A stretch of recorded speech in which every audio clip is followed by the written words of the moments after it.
Seni andım bu gece, kulakların çınlasın. Şimdi dargınız seninle, inan sen herkesten başkasın. Seni andım bu gece, kulakların çınlasın. Şimdi dargınız seninle, inan sen herkesten başkasın. Belki bana çok uzaktasın, belki de çok yakınsın. Belki bana çok uzaktasın, belki de çok yakınsın. Şimdi dargınız seninle, inan sen herkesten başkasın.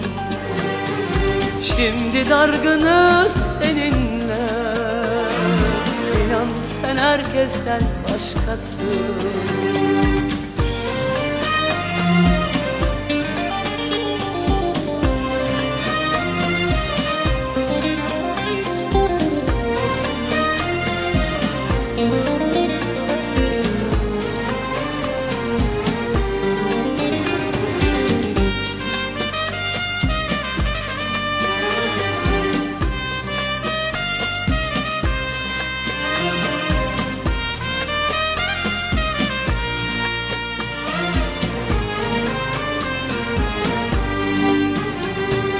Seni benim kadar hiç kimse sevmeyecek.